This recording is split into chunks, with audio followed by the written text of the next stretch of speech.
దేవుని నామానికి మహిమ కలుగును గాక. చేరవచ్చిన నా ప్రియ సహోదరి సహోదరులందరికీ హృదయపూర్వక వందనాలు చెల్లిస్తానండి. ఒకసారి లేచి నిల్చున్నట్లయితే మనం ప్రార్థించుకొని వాక్య భాగంలోకి వెళ్ళిపోదామండి. పరిశుద్ధుడైన మా ప్రియ పరలోకపు తండ్రి, మీ ఘనమైన అతి శ్రేష్టమైన అత్యున్నతమైన నామమునకు వేలాది స్తుతులు స్తోత్రములు చెల్లిస్తున్నాము ప్రభువా. ఈ వారం అంతట్లో మమ్మల్ని కాచి కాపాడి మీ రెక్కల చాటున భద్రపరిచిన విధానం బట్టి మీకు స్తోత్రములు చెల్లిస్తున్నాను ప్రభువా.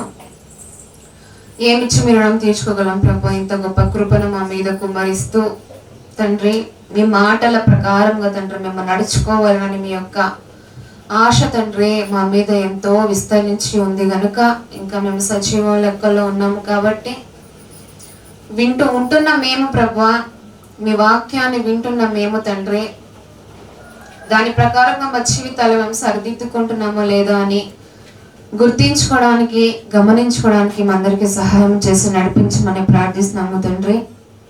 ప్రభువా, మాకు ఏది కావాలో అది మీకు తెలుసు గనక, మీకు ఏది అవసరమో అది మాకు తెలుసు గనక తండ్రి, మీ మనస్సు ఏంటి, మీ యొక్క మాలో ఉన్నట్టు కోరుతున్నటువంటి ఆ పరిశుద్ధతలో మీకు ఎంతో అవసరమని మాకు తెలుసు గనక తండ్రి, ఆ పరిశుద్ధత మాలో మేము రూపొందించుకుంటున్నామో లేదో అని గుర్తించుకోవడానికి సహాయం చేసి నడిపించండి తండ్రి. ఎంతో మంది తండ్రి రక్షణ లేక నశించిపోతున్నారు ప్రభువా. కొంతమంది అయితే రక్షణలకు వచ్చిన తర్వాత కూడా వెనక్కి వెళ్ళిపోతున్నారు తండ్రి. అలాంటి వారిని మీరు జ్ఞాపకం చేసుకోండి ప్రభువా. వింటున్న మమ్మల్ని కూడా మీరు జ్ఞాపకం చేసుకోండి ప్రభువా. ఎక్కడైనా తండ్రి తప్పిపోయామేమో ప్రభువా, మీ వాక్యమును బట్టి స్థిరత్వం లేకుండా నశించిపోతున్నామేమో తండ్రి, మమ్మల్ని అందరినీ మీరు జ్ఞాపకం చేసుకోండి తండ్రి. మీ వాక్కు ప్రకారంగా తండ్రి మమ్మల్ని అందరినీ నడిపించి ఎంతో మంది భక్తులు తండ్రి మాకు ఆదర్శంగా ఉంచారు కనుక ఆ భక్తుల జీవిత చరిత్రలో మేము తండ్రి తిరగవేసినప్పుడు తండ్రి ఎన్నో విలువైన వాక్కులు మాకు కనిపిస్తాయి కనుక దాని ప్రకారంగా నడుచుకున్న ముందుకు కొనసాగుటకు మమ్మల్ని అందరినీ నడిపించమని ప్రార్థిస్తూ యేసుక్రీస్తు నామములో ప్రార్థన మనవలు సమర్పించుకుంటున్నాం మా కన్న తండ్రి, ఆమేన్. మరొకసారి అందరికీ నా హృదయపూర్వక వందనాలు చెల్లిస్తున్నానండి. విలువైన వాక్కులు దేవుడి రోజు మనతో మాట్లాడుతూ ఉండగా మనము మన చెవులను రెడీ చేసుకోవాలి. ఆయన ఏం మాట్లాడతాడో నాతో, ఎలాంటి మాటలు నాతో దేవుడు మాట్లాడుతున్నాడు ఈరోజు, అది ఎదుటాళ్ళకండి పక్క వాళ్ళకు అది వర్తిస్తుందేమో అని ఎవరు అనుకోవద్దు. ఏ మాట అయితే మనకు వినిపిస్తూ ఉందో దేవుని వాక్యము ద్వారా అది నాకే. కొంతమంది అనుకుంటారు కదా వేరే వాళ్ళకి వాళ్ళు అలా చేస్తున్నారు కదా సో వాళ్ళకే అని అనుకుని అలా పక్కకు తోసేస్తారు వాక్యం. అలా ఎవరు అనుకోవద్దండి మనసులో. దేవుని వాక్యం ఎలా వినిపిస్తుందో ఏ స్వభావం బట్టి దేవుడు మనకు వాక్యాన్ని వినిపిస్తున్నాడు అంటే అది నాకే చాలా అవసరం. ఎన్నో సంఘాలు ఈరోజు దేవుని ఆరాధిస్తూ ఉంటారు కానీ ఆరాధనలో చాలా మందిలో సత్యం ఉండదు, సంపూర్ణత ఉండదండి, హృదయపూర్వకమైనటువంటి ఆరాధన ఉండదు. అయినా కూడా మేము ఆరాధిస్తామని చెప్పుకోవచ్చు కానీ ఆ నిజమైన ఆరాధనలో సత్యం ఉందా, అంతరంగంలో దేవుడు సత్యాన్ని కోరుచున్నాడంట. మరి ఆ సత్యముతో దేవుని మనం ఆరాధిస్తున్నామా లేదనేది గుర్తించుకోవాలి. సంఘానికి వస్తున్నామంటే మనం అలా కూర్చొని వెళ్ళిపోయే వారుగా ఉండకుండా వినిన దాని ప్రకారంగా మన జీవితాలను సరి చేసుకుంటూ ఇతరులకు, కుటుంబస్తులకు కానీ బయట సమాజంలో కానీ నీ ప్రవర్తన ద్వారా, నీ ఆలోచనల ద్వారా నువ్వు క్రీస్తునందున్న ఎడల నీ క్రియల ద్వారా ఇతరులకు మాదిరికరంగా ఉండాలంట. అందును బట్టి మనం సంఘానికి వస్తున్నాము అలా వెళ్ళిపోతున్నాము అనేవారుగా ఉండకుండా అలా బయట సమాజంలో మనం బ్రతకాలి. ఏం వింటున్నామో గమనించుకోవాలి, ఎలా వింటున్నామో, ఏ హృదయంతో మనం వింటున్నామో అనేది పరీక్షించుకోవాలి. కాబట్టి ఈరోజు కూడా కొన్ని విలువైన మాటలు మనం మాట్లాడుకుందామండి. దేవుడు మనల్ని ఎంతో ఎత్తైన స్థానంలో ఉంచాలని చూస్తున్నాడు వాక్యమును బట్టి. చాలామంది లౌకికం బట్టి మాత్రమే ఆలోచిస్తారు కానీ ఆత్మీయంగా కూడా నిన్ను ఎంతో బలపరచాలి, ఆత్మీయంగా ఎంతో ఉన్నతమైన స్థానంలోనికి నిన్ను పంపించాలని దేవుడు చూస్తున్నాడు. కాబట్టి మనం గమనించుకుందామండి. ఒక మాట చూసుకొని మనం ముందుకు వెళ్ళిపోదామండి. కీర్తన గ్రంథము 103వ అధ్యాయము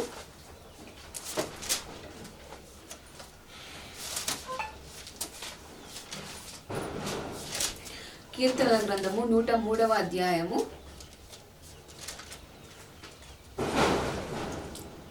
11వ వచనం అండి. భూమి కంటే ఆకాశము ఎంతో ఉన్నతముగా ఉన్నది ఉన్నదో ఆయన యందు భయభక్తులు గల వారి ఎడల ఆయన కృప అంత అధికముగా ఉన్నది అని చెప్తుంది. ఇప్పుడు భూమి ఎత్త ఆకాశం ఎత్త అంటే మనం ఏం చెప్తామండి? ఆకాశం ఎత్తు కదా, ఆకాశాన్ని అంటుకోగలము మనం. అసలు భూమిని తాకుతున్నాం కదా, భూమి మీద నడుస్తున్నాం కదా, భూమి మీద ఏం చేసుకోవాలో అంతా చేసుకుంటున్నాం. కానీ ఇక్కడ చెప్తూ మాట్లాడుతూ అంటున్నాడు ఆయన, భూమి కంటే ఆకాశం ఎంత ఉన్నతముగా ఉన్నదో, ఎంతో ఉన్నతంగా ఉంది. నువ్వు భూమిని ప్రతి విధముగా నువ్వు దాన్ని వాడుకుంటున్నావు నువ్వు, కానీ ఆకాశాన్ని వాడుకోగలమండి? వాడుకోలేం కదా. అలా అంట మనం భూమి కంటే ఆకాశం ఎంత ఉన్నతముగా ఉన్నదో ఆయన యందు భయభక్తులు గలవారి ఎడల ఆయన కృప అంత అధికముగా ఉన్నది. భూమికి ఆకాశానికి ఎంత వ్యత్యాసం ఉందో, ఆకాశం అంత ఎత్తులో కృప మన మీద ఆయన కుమ్మరించాలని ఆయన ప్రేమ అలా విస్తరింప చేసి ఉందంట మన పట్ల. అందుకే ఇక్కడ చెప్తున్నాను కదా, భూమి కంటే ఆకాశం ఎంత ఉన్నతముగా ఉన్నదో ఆయన యందు భయభక్తులు గల వారి ఎడల. భయము ప్లస్ భక్తి. కొంతమందిలో భయం ఉంటే భక్తి ఉండట్లే, ఇంకొంతమందిలో భక్తి ఉంటే భయం ఉండట్లే. రెండూ ఉన్న వాళ్ళు చాలా కష్టంగా ఉంటున్నారు. భక్తి చేయాలంటే చాలా కష్టంగా ఉందండి. అది ఇంత సత్యంతో కూడినటువంటి వాక్కులు విన్న తర్వాత అలా ఎలా ఉండగలరండి? ఒక్కొక్కసారి పడిపోతారు కదా. బైబిల్లే చెప్పింది, మన హృదయముతో మన దేహముతో, శరీరము కాబట్టి అప్పుడప్పుడు పడిపోయే స్థితిలోని కూడా వెళ్ళిపోయినా కూడా తర్వాత తిరిగి నువ్వు నిలబడాలని వాక్య భాగం సెలవిస్తుంది.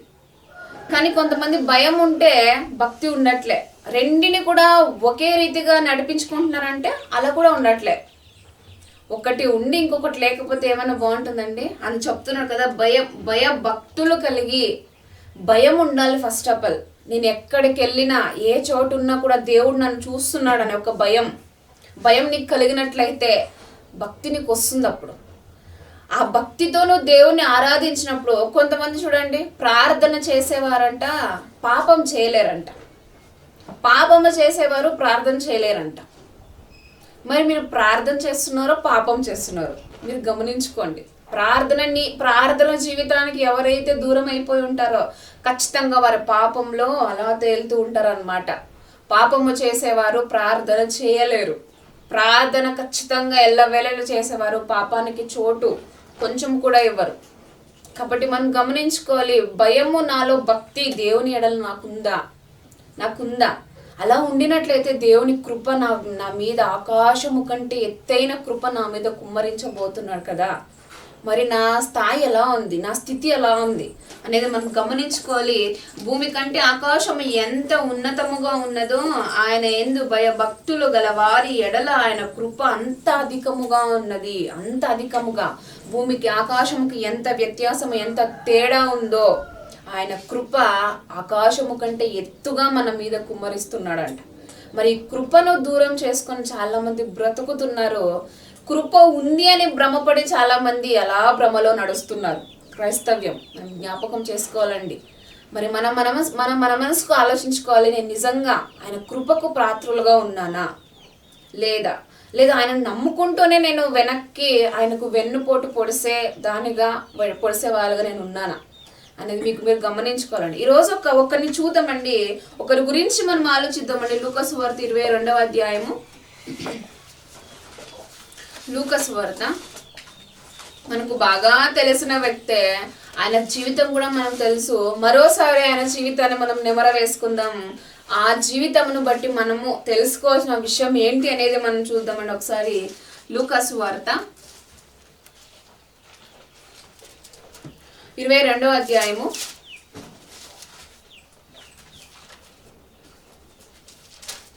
లూకా సువార్త 22వ అధ్యాయము 3వ వచనం. లూకాసు వార్త 22వ అధ్యాయం 3వ వచనం. అంతటా 12 మంది శిష్యుల సంఖ్యలో చేరిన ఇస్కరియోతు అనబడిన యూదలో సాతాను ప్రవేశించను గనుక వాడు వెళ్ళి ఆయనను వారికి ఎలాగో అప్పగింపవచ్చెనో దానిని గూర్చి ప్రధాన యాజకులతోనూ అధిపతులతోనూ మాటలాడను. ఇక్కడ ఎవరో తెలిసిందండి? ఎవరండి? ఇస్కరియోతు యూదా. ఇస్కరియోతు యూదా అనగానే నమ్మక ద్రోహానికి కేర్ ఆఫ్ అడ్రస్ అనొచ్చు. చాలా మంది మనుషుల్లో కూడా అలా ఉంటారు.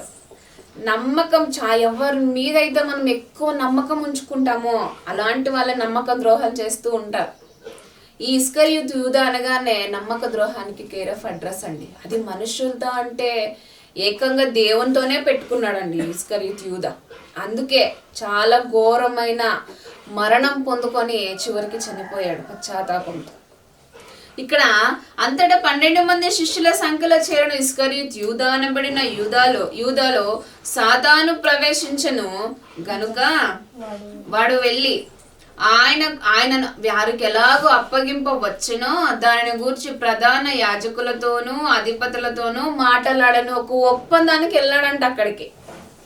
నాకు తెలిసి నేను అనుకుంటుంటానండి, ఇస్కరియోతు యూదాకి ఆయన చేసిన అద్భుత కార్యములు, ఆయన ఎంతో గొప్పగా ప్రవచించే విధానము, ఆయన దైవ కుమారుడు అని తెలియదండి.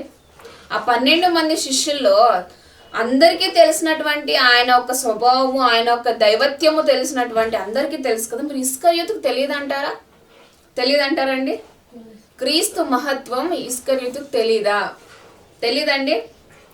మాట్లాడండి. తెలీదా? తెలుసు కదా. ఖచ్చితంగా ఆయనతో పాటు నడిచాడు, శిష్యుల దగ్గర ఉన్నాడు, ఆయన బోధించిన బోధనాలను విన్నాడు, ఆయన అద్భుత కార్యములు చూశాడు. చూసిన తర్వాత కూడా ఒక ఒప్పందానికి వెళ్ళాడు. ఏమైతుందిలే దేనికి ఆశపడ్డాడండి ఇస్కరియోతు యూదా? దేనికి ఆశపడ్డాడండి? డబ్బుకు ఆశపడ్డాడు. ధనాపేక్ష బాగా నిండిపోయింది అక్కడ. 30 వెండి నాణెములకు దేవుని యేసుక్రీస్తు ప్రభువారినే అమ్మేయాలని చూశాడు. అమ్మేశాడు. అసలు ఏది చేయొద్దు అని క్రీస్తు ప్రభువారు ఫస్ట్ నుండి చివరి వరకు తనకు చెప్పుకుంటూ వచ్చాడో అదే చేసి తీరేశాడు లాస్ట్కి ఆ ఇస్కరియోతు యూదా. ఈరోజు మనకు నేర్పించే పాఠం, ఆ నమ్మక ద్రోహానికి కేర్ ఆఫ్ అడ్రస్లుగా ఎవరైతే ఉన్నట్లయితే, ఒక యజమానునితో ఒక దాసుడు నమ్మకంగా ఉంటే తప్ప ఆ యజమానుడు ఆ దాసుని పనిలో పెట్టుకుంటాడండి. నమ్మక ద్రోహం చేసే ఆ బుద్ధి తెలిసింది ఒకసారి, ఆ యజమానుడు పెట్టుకోడు. ఖచ్చితంగా ఎవరికైతే ఒక పని అప్పగించినప్పుడు ఆ పని నమ్మకముగా చేయాలి. నమ్మకముగా చేయకపోతే ఆ మనిషి మీద మరొకసారి రాదు. కానీ క్రీస్తు ప్రభువారు తను చివరి ఘట్టము వరకు ఈ యొక్క ఇస్కరియోతు యూదాని విడిచిపెట్టలేదండి. ప్రేమించాడు, ఎంతో ప్రేమించాడు. తన నమ్మకం ద్రోహం చేస్తున్నాడు అని తెలిసినా కూడా డబ్బు సంచి తీసుకెళ్లి ఇస్కరియోతు యూదా చేతిలోనే పెట్టాడంట. మరి ఎంత ఆయన రక్షించుకోవాలని ఒక తపన ఆయనలో మనకు కనిపిస్తూ ఉంటుంది అక్కడ. తర్వాత ఇక్కడ చదువుతాం, ఆయన ఒక జీవితాన్ని మనం చదివినట్లయితే, దాని గురించి ప్రధాన యాజకులతోనూ అధిపతులతోనూ మాటలాడెను. అందుకు వారు సంతోషించి వానికి ద్రవ్యమీయ సమ్మతించిరి. సంతోషం పడ్డారంట. ఎవరికి సపోర్ట్ చేస్తున్నాడండి ఈ యొక్క ఇస్కరియోతు యూదా? ఎవరికి సపోర్ట్ చేస్తున్నాడండి? వాళ్ళకు చేస్తున్నాడంటే యాజకులకు. ఇక్కడ చదువుతాం, ప్రధాన యాజకులతోనూ అధిపతులతోనూ మాట్లాడను. వాళ్ళు ఎంతో అప్పటికి కుళ్ళిపోయి ఉన్నారు ఆ యొక్క క్రీస్తు మీద, ఆయన చేస్తున్నటువంటి బోధనల మీద కానీ, ఆయన చేసినటువంటి అద్భుత కార్యముల మీద ఎంతో అసూయ పడుతున్నటువంటి టైంలో వాళ్ళ దగ్గరికి వెళ్ళి ఈయన చేతులు కలిపేశాడు. ఎవరి దగ్గరకు వెళ్ళకూడదు, ఎవరి స్వభావం నీలో రాకూడదని ఆయన ఆనాటి నుండి ఎన్నో విలువైన మాటలు వాళ్ళ మధ్య మాట్లాడుతున్నప్పటికీ కూడా విడిచిపెట్టేశాడు. వారితో వెళ్ళి చేతులు కలిపాడంట. చదువుకుందాం తర్వాత. అందుకు వారు సంతోషించి వానికి ద్రవ్యమీయ సమ్మతించిడి.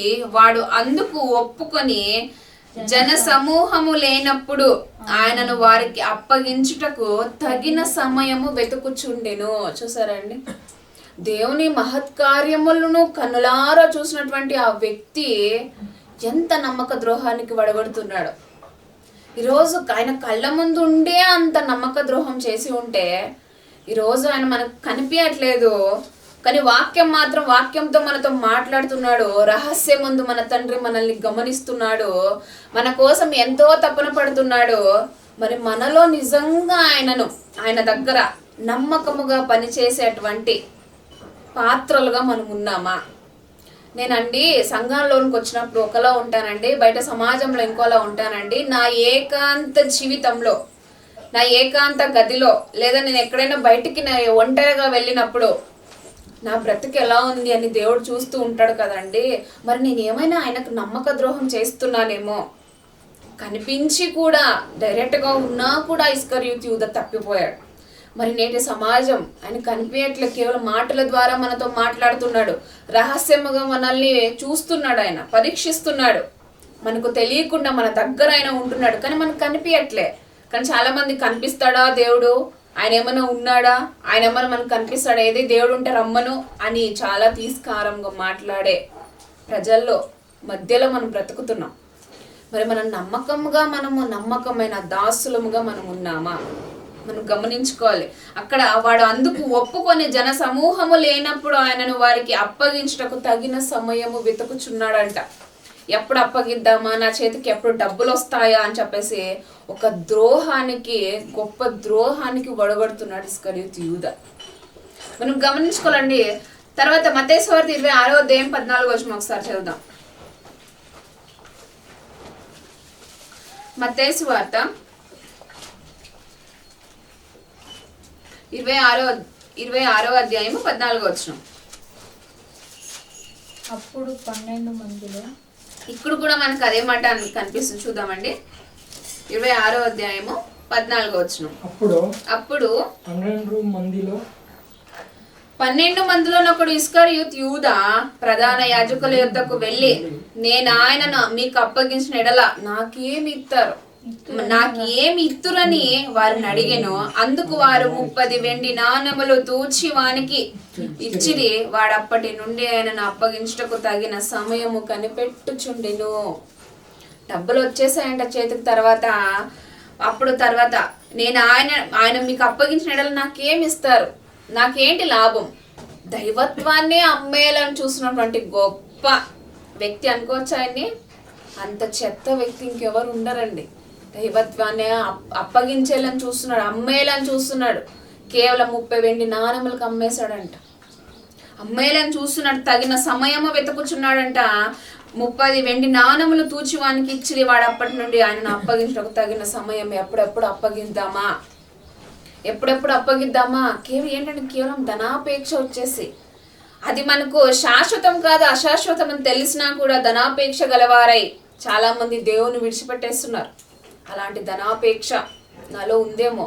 తగినంత మట్టుకు చాలా అండి అనే భక్తులు చాలా మంది బ్రతికారు బైబిల్ గ్రంథంలో. తగిన మట్టుకు నాకు చాలు, తినడానికి తిండి ఉంటే చాలు, వేసుకోవడానికి బట్టలు ఉంటే చాలు, ఈ కృప నాకు చాలు. భక్తులు మాట్లాడిన మాటలు. కానీ నేటి భక్తులకు మాత్రం ఎంత ఉన్నా కూడా దేవుని విడిచిపెట్టేసి కూడా మేము వెళ్ళిపోతామండి మా పనుల కొరకు అని చెప్పేసి వెళ్ళిపోతున్న వాళ్ళు చాలా మంది ఉన్నారంట. మరి మనం గమనించుకోవాలి. అలాంటి ఇస్కరియోతు యూదాలు నేటి క్రైస్తవులో ఎంతో మంది ఉన్నారు. మరి అట్టి స్వభావం నాలో ఏమైనా ఉందేమో, అట్టి నమ్మక ద్రోహం నాలో ఏమైనా పెంపొందించుకుంటున్నానేమో గమనించుకోవాలి. తర్వాత మరొకసారి చదువుకుందాం. అప్పుడు 12 మందిలో నొకడు ఇస్కరియోతు యూదా ప్రధాన యాజకుల ఎద్దుకు వెళ్ళి, నేను ఆయనను మీకు అప్పగించిన నాకేమి ఇస్తారు, నాకేంటి లాభం ఆయన్ని ఇస్తే, ఆయన అప్పగించేసి నాకేం వస్తుంది? లాభము కోసము చాలా మంది పరుగులు తీస్తున్నారు నేటి క్రైస్తవులు. నాకు ఏం లాభం? సంఘానికి వెళ్తే ఏం లాభం అండి? వాక్యాలు చదివితే ఏం లాభం వస్తుంది? వాక్యమును ప్రకారము నడుచుకుంటే నాకు ఏంటండి లాభము అని చాలా మంది ప్రశ్నా విధముగా బయలుదేరుతున్న వాళ్ళు ఉన్నారండి. లాభము కోసము దేవుణ్ణి విడిచిపెట్టేసి బ్రతుకుతున్న సమాజంలో మనము కూడా ఉన్నామో. మరి అట్టి స్వభావం నాలో ఉందేమో అని మీరు క్వశ్చన్ చేసుకోండి. లాభం, నాకేంటి లాభం అండి, ఏమొస్తుందండి లాభం అని మనం అనుకోకున్నా పర్లేదు. కానీ మనము కొంతమందితో సహవాసం చేస్తూ ఉంటాము. ఆ సహవాసులు కూడా మనతో మాట్లాడే మాటలే ఇవి. ఏమొస్తుంది నీకు వెళ్తే, ఏమొస్తుంది నువ్వు క్రైస్తవంలోనికి వెళ్తే అని మాట్లాడుతూ ఉంటారు చాలామంది. అలాంటి మాటలకి లొంగిపోయి దేవునికి దూరముగా బ్రతుకుతున్నారు. కాబట్టి మనం గమనించుకోవాలి. 30 నాకేమిత్రుని వాడిని అడిగాను, అందుకు వారు 30 వెండి నాణెములు తూచి వానికి ఇచ్చిరి. వాడు అప్పటి నుండి ఎప్పుడప్పుడు పంచుదామా, ఎప్పుడప్పుడు అప్పగిద్దామా, అరే ఆయన అద్భుతాలు చూశాడు, ఇంత గొప్పగా మమ్మల్ని ప్రేమిస్తున్నాడు కదా అని కొంచెం కూడా ఆలోచించలేదంటారా ఇస్కరియోతు యూదా? ఆలోచించలేదు. ధనాపేక్ష నిండిపోయింది, ధనాపేక్ష మక్కువ ఎక్కిపోయింది, తలకెక్కిపోయింది అతనికి. కాబట్టి దైవాన్ని కూడా అమ్మేయాలని చూశాడు. కాబట్టి మనం గమనించుకోవాలి. అదే మత్తయి సువార్త 20వ అధ్యాయము 25వ వచనం.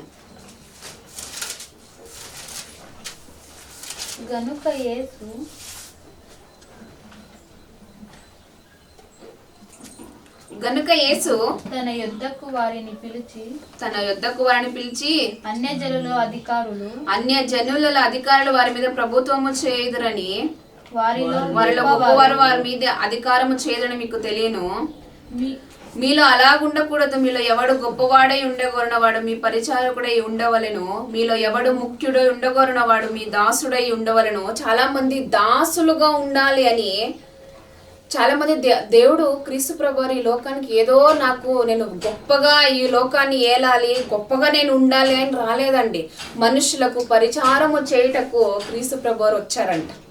మనుషులకు పరిచారము చేయుటకు. అవన్నీ ఆయన అధికారులతో మాట్లాడే విధానము కానీ, ఆయన చేసినటువంటి అద్భుతాలు కానీ, ఎంతో గొప్పగా విలువైన బ్రతుకును క్రీస్తు ప్రభువారు బ్రతికారు కదా.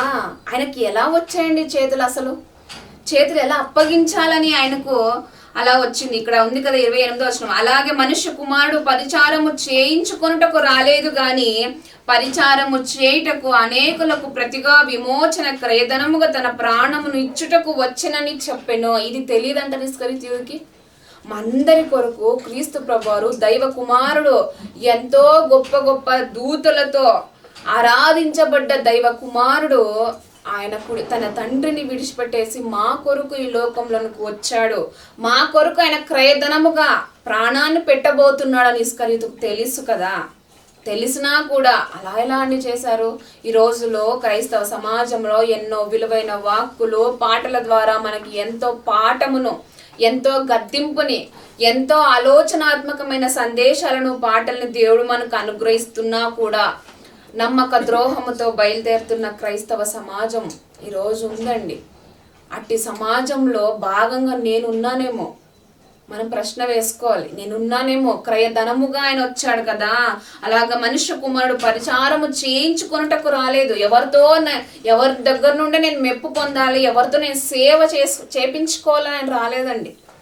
పరిచారము చేయుటకు అనేకులకు ప్రతిగా విమోచన క్రయధనముగా తన ప్రాణమును నిచ్చుటకు వచ్చునని చెప్పెను అని చెప్తున్నాడు. ఇవన్నీ తెలిసినా కూడా ఇస్కరియోతు యూదా తప్పిపోయాడు. తను చనిపోయేంత వరకు, తన చివరి ఘట్టం వరకు కాపాడాలని చూశాడు. కానీ తను మారలేదు, మారు మనసు తనకు రాలేదు. చివరికి నాశనం అయిపోయాడు. తర్వాత చదువుదాం. యోహాను సువార్త 13వ అధ్యాయము. యోహాను సువార్త 13వ అధ్యాయము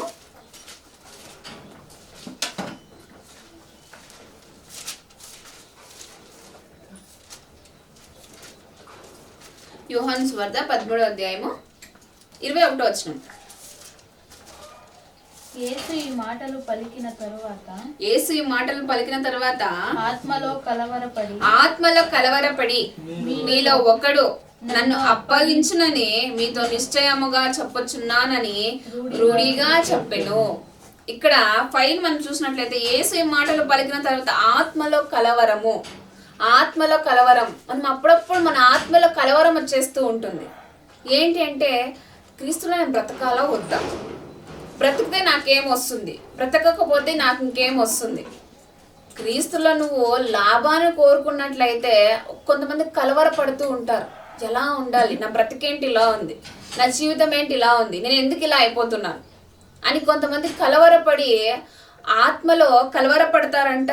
అలా కొంతమంది విడిచిపెట్టేస్తారు దేవుణ్ణి, భక్తి జీవితానికి దూరం అయిపోతారు, తన ఆత్మలో కపటం వచ్చేస్తుంది, ప్రార్థన జీవితానికి దూరం అయిపోతారు, ఆయన సహవాసంలో నుండి దూరం అయిపోతారు.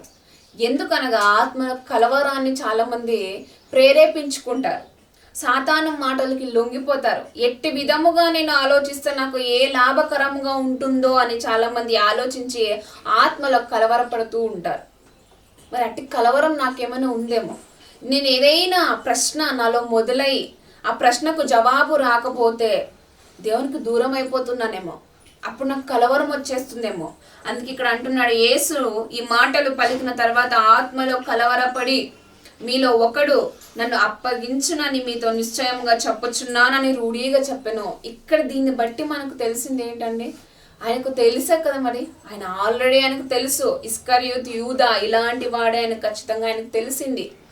తెలిసినా కూడా ఎంతో సమాధానంగా ఉన్నాడు. ఆత్మలో కలవరపడి మీలో ఒకడు నన్ను అప్పగించునని మీతో నిశ్చయంగా చెప్పుచున్నానని రూఢీగా చెప్పాను. అయినా ఎవరిని గూర్చి ఇలాగూ చెప్పెను ఆయన అని శిష్యులు సందేహపడుచు ఒకరితోటి ఒకరు చూచుకొనుచుండగా ఆయన శిష్యులలో యేసు ప్రేమించిన ఒకడు యేసు రొమ్మును ఆనుకొనుచుండెను గనుక ఎవరిని గూర్చి ఆయన చెప్పెనో అది తమకు చెప్పుమని సీమోను పేతురు అతనికి సైగ చేసెను. అతడు యేసు రొమ్మును ఆనుకొనుచు ప్రభువా వాడెవడని ఆయనను అడిగాను. అందుకు యేసు నేను ఒక ముక్క ముంచి ఎవనికిచ్చేదనో వాడే అని చెప్పి ఒక ముక్క ముంచి సీమోను కుమారుడకు ఇస్కరియోతు యూదాకిచ్చెను. వాడు ఆ ముక్క పుచ్చుకొనగానే సాతాను వానిలో ప్రవేశించెను. సాతానులో వాడిని ప్రవేశించున్నాడు. ఆయన చేతిలో నుండి ఆ ముక్క తీసుకున్నాడు, పుచ్చుకున్నాడు. తీసుకున్న తర్వాత ఆయనతో ఎంతో గొప్పగా బ్రతికాడు, సహవాసం చేశాడు, ఆయన స్వభావం ఎట్టుదో అని తెలుసుకున్నాడు. తెలుసుకున్న తర్వాత అది తీసుకోగానే తనలో ఏమొచ్చిందంట, ఎవరు ప్రవేశించారండి? సాతాను ప్రవేశించారు. అప్పుడప్పుడు మన ఇంట్లో కూడా భార్య భర్తల్లో కానీ ఒక్కొక్కసారి ఉన్నటువంటి మైండ్ సెట్ ఇంకొకసారి ఉండదు వాళ్ళకి. కొంతమంది ఒక భర్త బాగుంటే భార్య బాగుండదు, భార్య బాగుంటే భర్త బాగుండదు. అప్పుడప్పుడు నేను క్రైస్తవులే అని చెప్పుకుంటారు కానీ నేను క్రీస్తు కొరకు ఎంతో గొప్పగా బ్రతుకుతున్నానని చెప్పుకుంటారు కానీ అప్పుడప్పుడు మనకు కూడా ఏమైనా సాతాను ప్రవేశించిందేమో, ఏదైనా సాతానటువంటి దుష్ట ఆలోచనలు నాలో వచ్చాయేమో. అప్పుడప్పుడు పర్లేదు లేండి, అప్పుడప్పుడే కదండి ప్రవేశించేది అని అనుకుంటారేమో. అలా వచ్చాడు కాబట్టి ఇస్కరియోతు నాశనం అయిపోయాడు. మన కుటుంబాల్లో కూడా మనము ఆలోచించుకోవాలి, ఎలా బ్రతుకుతున్నాం. అప్పుడప్పుడు సాతాను మా ఇంట్లోనికి నాలోనికి ప్రవేశించి నన్ను కలవరపరుస్తున్నాడేమో, నా కుటుంబాన్ని కలవరపరుస్తున్నారేమో, నా ఆత్మీయ జీవితాన్ని కలవరపరుస్తున్నాడేమో వాడు. కాబట్టి మనం గమనించుకోవాలి. అక్కడ పుచ్చుకోగానే సాతాను వానిలో ప్రవేశించను అని చెప్తుంది. సాతాను వానిలో ఉంది, ఆయన గద్దించాడు, వెనుకకి పో అని చెప్పేసి ఎంతో ఎంతో వేదనతో కూడినటువంటి ఆ మాటలు ఆనాడు ఆయన మాట్లాడాడు. అయినా కూడా ఇస్కరియోతు మారలేదు, తన జీవితాన్ని మార్చుకోలేదు. ధనాపేక్ష సమస్తమైన కీడులకు మూలమని వాక్య భాగం సెలవిస్తుంది. సమస్తమైన కీడు వచ్చేసి మన మీద పడిపోతున్నాడు. కాబట్టి మనం గమనించుకోవాలి.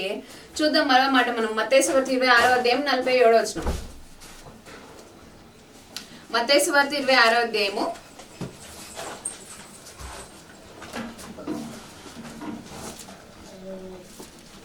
26వ అధ్యాయము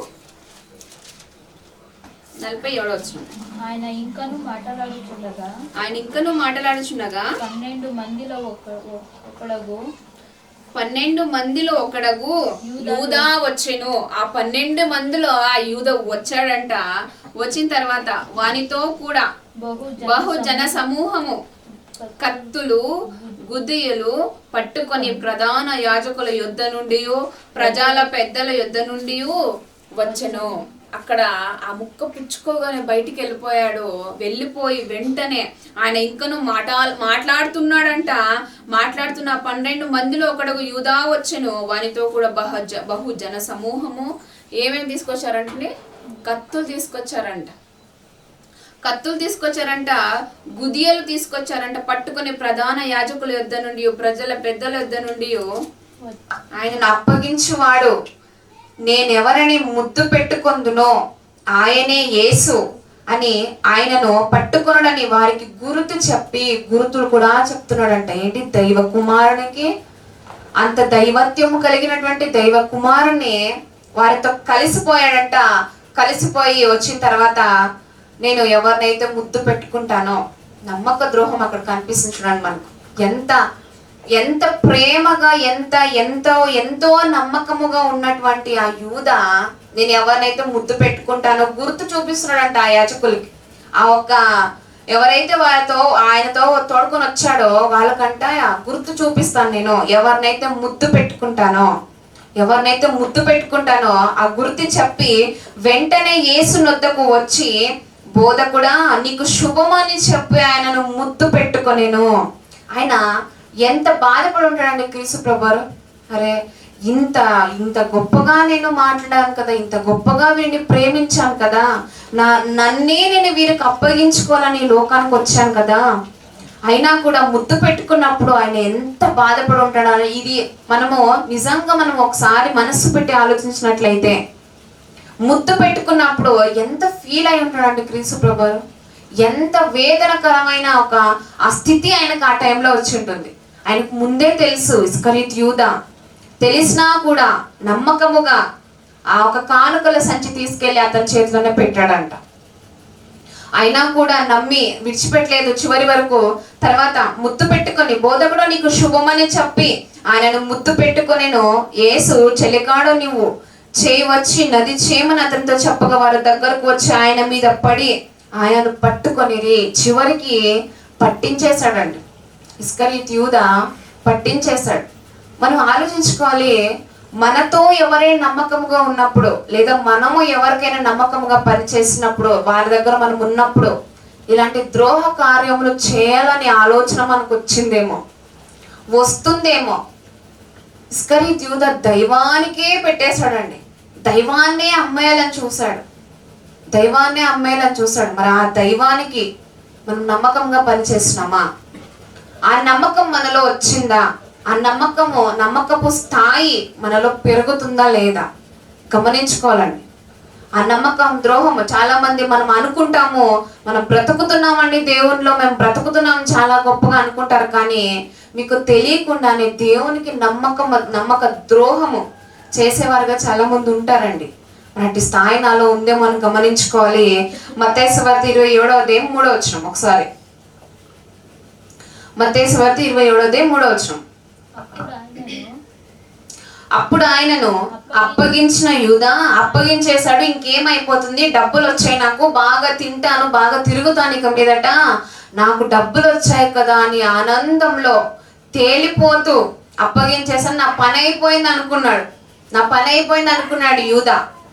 కానీ అక్కడ 3వ వచనం చదువుదాం. అప్పుడు ఆయనను అప్పగించిన యూదా ఆయనకు శిక్ష విధింపబడగా చూచి పశ్చాత్తాపపడి ఆ 30 వెండి నాణెములు ప్రధాన యాజకుల యుద్ధకును పెద్దల యుద్ధకును మరలా తెచ్చి, నేను నిరపరాధ రక్తమును అప్పగించి పాపము చేసితినని చెప్పెను. వారి దానితో మాకేమి నీవు చూచుకొనమని చెప్పగా అతడు ఆ వెండి నాణెములు దేవాలయంలో పారవేసి పోయి ఉరి పెట్టుకున్నాడంట. చూసారండి, నువ్వు తప్పెందుకు చేసావు? అసలు నీకు తెలుసు, నీకు జీవ మార్గం ఏంటి, మరణ మార్గం ఏంటి అనేది నీకు తెలియదా? ఇస్కరియోతుకు తెలియదు అంటారండి? తెలుసు కదా ఖచ్చితంగా. నీకు తెలుసు, నీకు ఏ పాపము లేనటువంటి మనుష్యును అప్పగిస్తున్నావు. దైవ కుమారుణ్ణి నువ్వు ధనాపేక్షకు లొంగిపోయి 30 వెండి నాణాలకు నువ్వు లొంగిపోయి దైవత్వాన్ని నువ్వు అమ్మేస్తున్నావు అని ఇస్కరియోతుకు తెలీదా? తెలుసండి. తెలిసినా కూడా తర్వాత అప్పగించిన తర్వాత ఆయన ఆలోచిస్తున్నాడంట. అప్పుడు ఆయనను అప్పగించిన యూదా ఆయనకు శిక్ష విధింపబడగా చూచి పశ్చాత్తాపపడి ఆ 30 వెండి నాణెములు ప్రధాన యాజకుల యొద్దకు పెద్దల యొద్దకు మరలా తెచ్చాడంట. నువ్వెందుకు తప్పు చేసావు? నీకు ఆల్రెడీ తెలుసు, జీవ మార్గంలోనికి నేను వెళ్తే నాకేమవుతుందో, మరణ మార్గంలోనికి వెళ్తే నాకు ఏమైతుందో నీకు తెలిసి కూడా నువ్వు తప్పు త్రోవలోనికి నువ్వు నడిచావు. ఈరోజు క్రైస్తవ సంఘము కూడా చాలా కూడా మనకు జీవ మార్గము నాకు తెలుసు, మరణ మార్గం నాకు తెలుసు, ఏ విధముగా ఏ మార్గంలో నాకు వెళ్తే నాకు జీవం వస్తుంది, ఏ మార్గంలో వెళ్తే నాకు దేవుని గొప్ప కిరీటం వస్తుంది అనేది మనకు తెలుసు. కానీ తెలిసి తప్పిపోయే మార్గంలోనికి చాలా మంది వెళ్ళిపోతున్నారండి. తెలుసు వాళ్ళకి, ఇస్కరియోతుకు తెలుసు దైవ కుమారుడు ఎలా ఉన్నాడు, ఆయన ఎదురుగా ఉండి ఆయన అద్భుతాలు చూశాడు, ఆయన సూచక క్రియలు చూశాడు. ఎంతో గొప్ప విలువైన బోధలు ఆయనతో పాటు విన్నా కూడా అప్పగించడం మానేలేదు. ధనాపేక్షకు లొంగిపోయాడు. ధనాపేక్ష సమస్తమైన కీడులకు మూలము ఆయన నోట నుండి విన్నా కూడా ఆయనను అప్పగించడానికి రెడీ అయిపోయాడు. రెడీ అయిపోయిన తర్వాత అప్పుడు ఆయన అప్పగించిన యూదా ఆయనకు శిక్ష విధింపబడగా చూచి పశ్చాత్తాపపడి అప్పుడు పడ్డాడంట. నీకు ముందుగా లేదా? ఆయనలో ఏ పాపము లేదు, ఆయనలో ఏ దోషము లేదు. ఆయన నేనెందుకు అప్పగించాలి? మా కొరకు మా పాప భారం ఆయన మోసుకొని పోవడానికి ఈ లోకం పరలోకము విడిచి భూలోకానికి వచ్చాడు కదా. ఆయన నేనెందుకు అప్పగించాలి? నేనెందుకు ఈ ధనాపేక్షకు లొంగిపోవాలని ఒక్కసారి ఆలోచించి ఉంటే ఉరి పోసుకునే అంత పరిస్థితి ఇస్కరియోతు యూదాకు వచ్చేది కాదు కదండి. ఈరోజు మనం ఆలోచించుకోవాలి. తప్పు త్రోవలో మనం నడిచినట్లయితే 2 మార్గాలు నీ ముందు ఉంచాడు. చాయిసెస్ ఇవ్వరు అన్నాడు. నువ్వు ఏం చాయిస్ తీసుకోవాలని ఒక తెలివితేటలు మనకి ఇచ్చాడు. మరి నువ్వు ఏ మార్గంలో వెళ్తున్నావు అనేది నువ్వు గమనించుకోవాలి. నువ్వు మార్గం తప్పి తిరిగి చుక్కవలె నువ్వు ఉండినట్లయితే తర్వాత పశ్చాత్తాపడినా కూడా ఏ లాభం ఉండదంట. మనం గమనించుకోవాలండి. అప్పుడు ఆయన అప్పగించిన యూదా ఆయనకు శిక్ష విధింపబడగా చూచి పశ్చాత్తాపడి ఆ 30 వెండి నాణెంలు ప్రధాన యాజకుల యొద్దకు పెద్దల యొద్దకు తీసుకొని వచ్చాడంట రిటర్న్. ముందే నీకు తెలీదా ఆయన గురించి? ఆయన ఎలాంటి వాడో, ఎంత గొప్ప వ్యక్తి అనేది నీకు తెలీదా? తెలుసు కదా. తెలిసి ద్రోహం చేశారంటే ఎలా ఉంటుందండి? తెలియక చేశారంటే అదొక లెక్క, దాన్ని ఒప్పుకోవచ్చు. తెలియదండి పాపం, అయ్యో తెలియక చేసేసారు అనేది ఉంటుంది. ఆయన దగ్గర నడిచి, ఆయన దగ్గర తిని, ఆయనతో ఉండి కూడా 30 వెండి నాణాలకు ఆశపడి నువ్వు ఆ మనుష్య కుమారుణ్ణే, ఆయన దైవ కుమారుని నువ్వు అమ్మేశావంటే ఎంత గొప్ప పిక్స్ లెవెల్లోనికి వెళ్ళిపోయిందండి ఆయన ఒక తప్పు త్రోవ. కాబట్టి మనం గమనించుకోవాలి. నమ్మక ద్రోహానికి కేర్ ఆఫ్ అడ్రస్ గా ఈరోజు మిగిలిపోయాడండి ఇస్కరియోతు యూదా. మనం గమనించుకోవాలి. వెనక్కు తీసుకొని వచ్చాడంట, పశ్చాత్తాపడ్డాడంట. తర్వాత ఆ 30 వెండి నాణెములు ప్రధాన యాజకుల యొద్దకు రిటర్న్ పెద్దల యొద్దకు తీసుకొని వచ్చాడు. నేను నిరపరాధ రక్తమును అప్పగించి పాపము చేసినని చెప్పెను. వారు దానితో మాకేం సంబంధం లేదు, నువ్వే చూసుకో అని చెప్పేశారు. కొంతమంది చూడండి, కొంతమంది మాటలు విని దేవుని విడిచిపెట్టేసి వెళ్ళిపోతూ ఉంటారు. అదే నువ్వు చివరి స్థాయికి వచ్చినప్పుడు, నువ్వు ఏదైనా నీకు బాధ వచ్చినప్పుడు, లేదా నువ్వు చనిపోయావంటే, చనిపోయిన తర్వాత నువ్వు ఆలోచించాల్సిన విషయం ఏమొస్తుందో తెలుసా? అయ్యో ఆ రోజు వీళ్ళ మాటలు వినేసి దేవుని విడిచిపెట్టేసి బ్రతికాను కాబట్టి ఈ రోజు ఈ నరకం నాకు వచ్చిందే అని అప్పుడు ఆలోచించుకుంటావు. వాళ్ళు అంటున్నారు కదా, నాకేమి సంబంధం లేదు, నేను నిరపరాధ రక్తం అప్పగించి పాపము చేసినని చెప్పెను. వారు దానితో మాకేమి, నీవే చూచుకోనని చెప్పగా నాకేం చెప్తావు, మాకెందుకు చెప్తావు? 30 వెండి నాణాలు తీసుకున్నావు, అప్పగించావు, సరిపోయింది అక్కడికి అని మాట్లాడి అతను అప్పుడు పశ్చాత్తాపం వచ్చినా కూడా తనకి ఏం ఉపయోగం వచ్చిందండి? ఏం చేశాడండి? లాస్ట్కి ఏం చేశాడు? తర్వాత అతడు ఆ వెండి నాణెములు దేవాలయంలో పారేశాడంట. పారవేసి పోయి ఊరి పెట్టుకొనెను అని చెప్తున్నాడు. ప్రధాన యాజకులు ఆ వెండి నాణెములు తీసుకొని, ఇవి రక్త క్రయ ధనము గనుక వీటిని కానుక పెట్టెలో వేయ తగదని చెప్పుకొనిరి. ఇక్కడ మనం ఆలోచించుకున్నట్లయితే 30 వెండి నాణాలు పారేశాడు. ఆ 30 వెండి నాణాలను ముట్టుకోక మునుపే క్రీస్తు మహత్వమును తెలుసుకొని ఉంటే ఉరి పోసుకున్నటువంటి ఆ ఒక పరిస్థితి నీకు వచ్చేది కాదు. దేహ వాంఛని తీర్చుకోవాలని చూశాడు. దేహంలో పుట్టే ప్రతి ఒక్క కోరికల్ని తీర్చుకోవాలని చూశాడు. ఉరి పోసుకొని చనిపోయే స్థాయిలోనికి ఇస్కరియోతు యూదా వెళ్ళిపోయాడు. నమ్మక ద్రోహానికి ఈరోజు మనం చదువుకుంటున్నాం, అంత గొప్ప దైవానికి నమ్మక ద్రోహం చేశారు. అలాంటి వాళ్ళు ఈ రోజులు లేరనుకుంటున్నారా? చాలా మంది ఉన్నారండి. మేము ఉంటున్నాము అనుకునే చాలా మంది ఆయన వెన్ను పొడిచే వాళ్ళు లేరు. అందుకే ఆయన చెప్పాడు, మరలా వీరు నాకు సిలువ వేయించున్నారు అని వాక్య భాగం చెప్తుందండి. మరలా వీరు నాకు సిలువ వేస్తున్నారు, పుండునే మరలా రేపుతూనే ఉన్నారంట. దేని కొరకు, ఏ పాపము కొరకు ఆయన చనిపోయాడో, ఏ పాపము కొరకు ఆయన ఈదులేంటి క్రీస్తు ప్రభువుని ఈడ్చుకొని ఆ సిలువ భారం మోసుకొని కొరడాలతో కొట్టి ఆ పుండ్లను చాలా మంది రేపే క్రైస్తవ సమాజముగా మారుతున్నారు కొంతమంది. మనం గమనించుకోవాలి. ఆ పుండ్ల మీద కారం చల్లుతూ ఆయనకు నమ్మక ద్రోహం చేస్తూ దేవునిలో ఉంటున్నామని చెప్పుకుంటూ ధనాపేక్షకు లొంగిపోయి పాప కార్యములకు చోటిస్తూ వారి దుష్ట ఆలోచనలకి చోటిస్తూ శరీరంలో పుట్టే ప్రతి కోరికకు చోటిస్తూ తీర్చుకొని దేవునికి నమ్మక ద్రోహం చేసే క్రైస్తవులు కూడా మనలో కూడా ఏమైనా ఉన్నామేమో, అట్టి కార్యాలకు నేను ఏమైనా దారిస్తున్నానేమో, జీవ మార్గము నాకు దేవుడు ఉంచాడు అయినా నాకు మరణ మార్గమే కావాలని చెప్పేసి ఎవరైనా వెళ్ళిపోతున్నారేమో మనం గమనించుకోవాలండి. పశ్చాత్తాప పడ్డాడంట, 50 వెండి నాణెములు ప్రధాన యాజకుడికి తీసుకొచ్చాడంట. అక్కడ ఇచ్చేద్దామని చూశాడు. నేను నిరపరాధ రక్తమును అప్పగించి, నువ్వు కూడా అంతే, నేను కూడా అంతే, నిరపరాధ రక్తమును మరలా మనం బాధ పెడుతున్నామండి.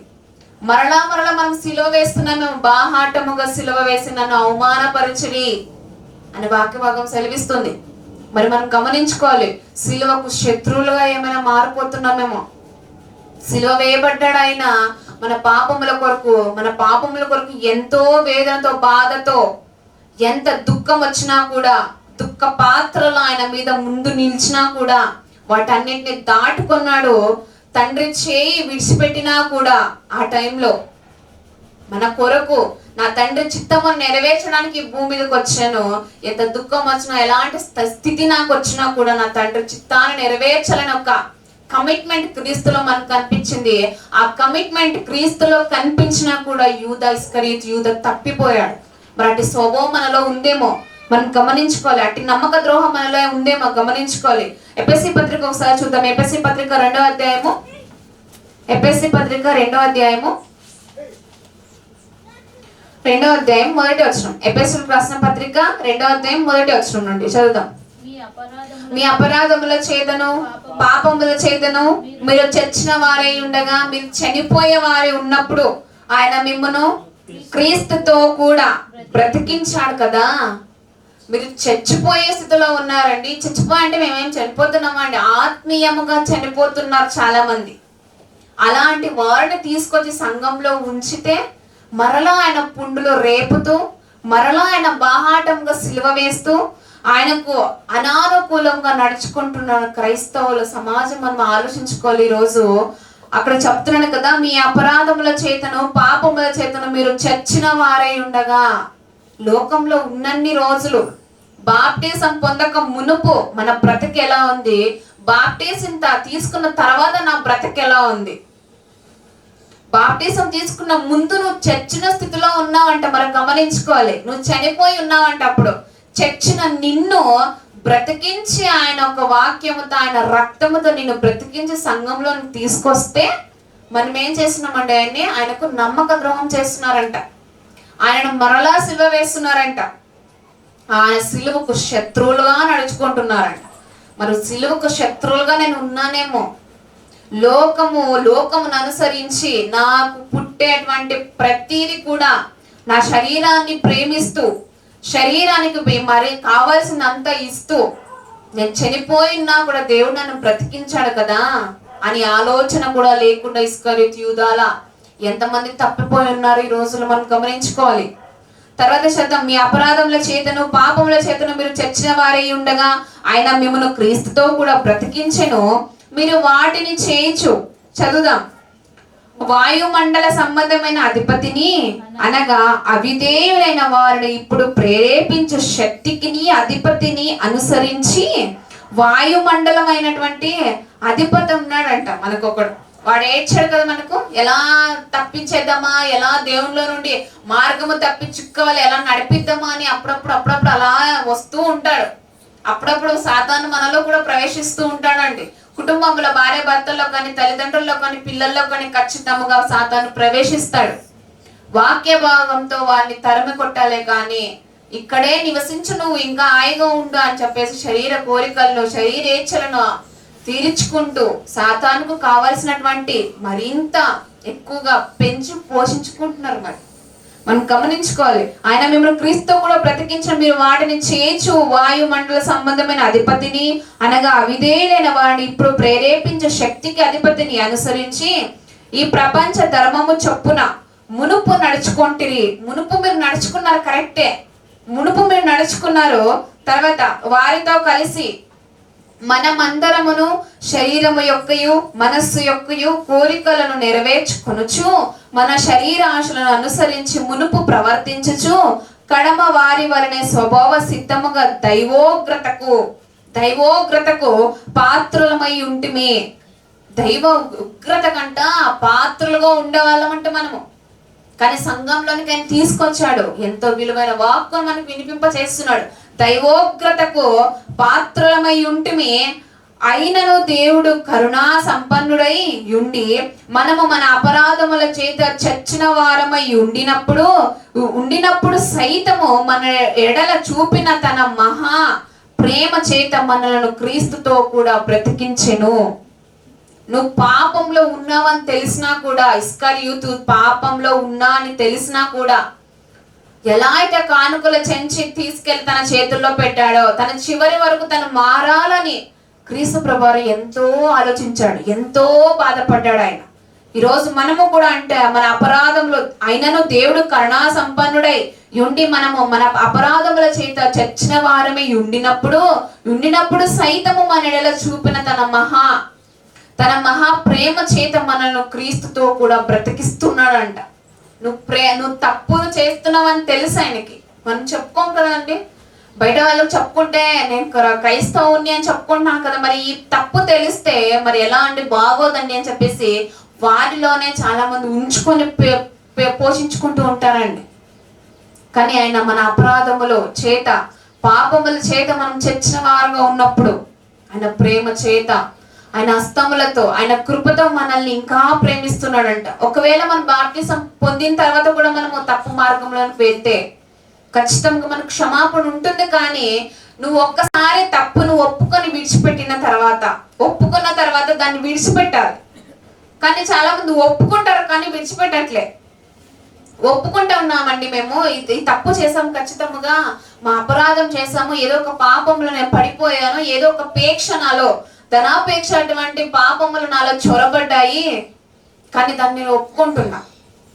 కానీ ఒప్పుకుంటున్నాము, కానీ నువ్వు విడిచిపెడుతున్నావా? ఏదో ఒక పాపము నీ జీవితంలో ఏదో ఒకటి ఖచ్చితంగా ఏదో ఒకటి సాతాను పుట్టిస్తాడు. పుట్టించిన తర్వాత నేను ఒప్పుకుంటున్నాను, కానీ ఒప్పుకొని విడిచిపెడుతున్నానా? ఒప్పుకొని విడిచిపెట్టేవాడు ధన్యుడు అని వాక్య భాగం సెలవిస్తుంది. మరి నువ్వు ధన్యులుగా మారుతావా, ఇస్కరియోతు యూదాలా మారుతావా? నీకు నువ్వు గమనించుకోవాలి.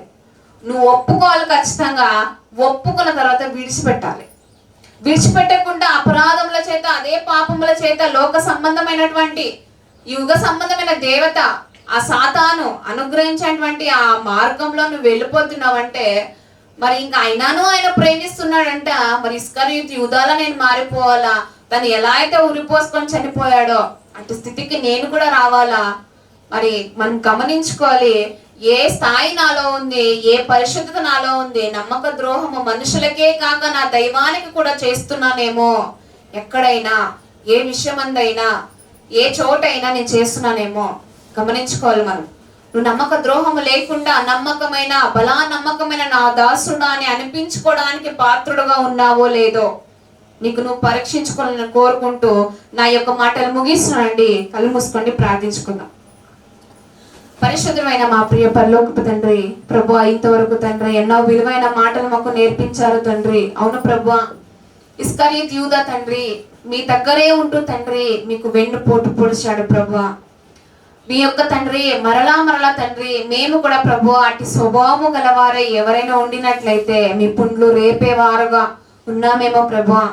మీ మరలా బాహాటముగా మిమ్మల్ని సిలువ వేస్తున్నామో తండ్రి, మమ్మల్ని క్షమించండి ప్రభువా. అలాంటి వారుగా ఉండకుండా తండ్రి, మా శరీరేచ్ఛలను కోరికలను నెరవేర్చే వారుగా ఉండకుండా తండ్రి, మీరిచ్చు ప్రతి చిత్తమును తండ్రి మేము నెరవేర్చుటకు మాకు సహాయం చేయమని ప్రార్థిస్తున్నాము తండ్రి. అవును ప్రభువా, ఇస్కరియోతు యూదా తండ్రి ఎంతో చెడిపోయిన స్థితిలోనికి తండ్రి తన చివరి ఘట్టము ఎంతో నాశనం అయిపోయింది ప్రభువా. అలాంటి స్థితిలోనికి మేము వెళ్ళిపోయే వారుగా ఉండకుండా తండ్రి, బయట సమాజంలో తండ్రి చెడ్డవారితో తండ్రి చేతులు కలిపే వారుగా ఉండకుండా తండ్రి, మీరంటే పడిన వాళ్ళతో తండ్రి మేము సహవాసం చేసే వారుగా ఉండకుండా తండ్రి, మేము తండ్రి ప్రత్యేకింపబడిన వారము గనుక తండ్రి ప్రత్యేక స్థానంలో ఉండుటకు మా అందరికి సహాయం చేయమని ప్రార్థిస్తున్నాము తండ్రి.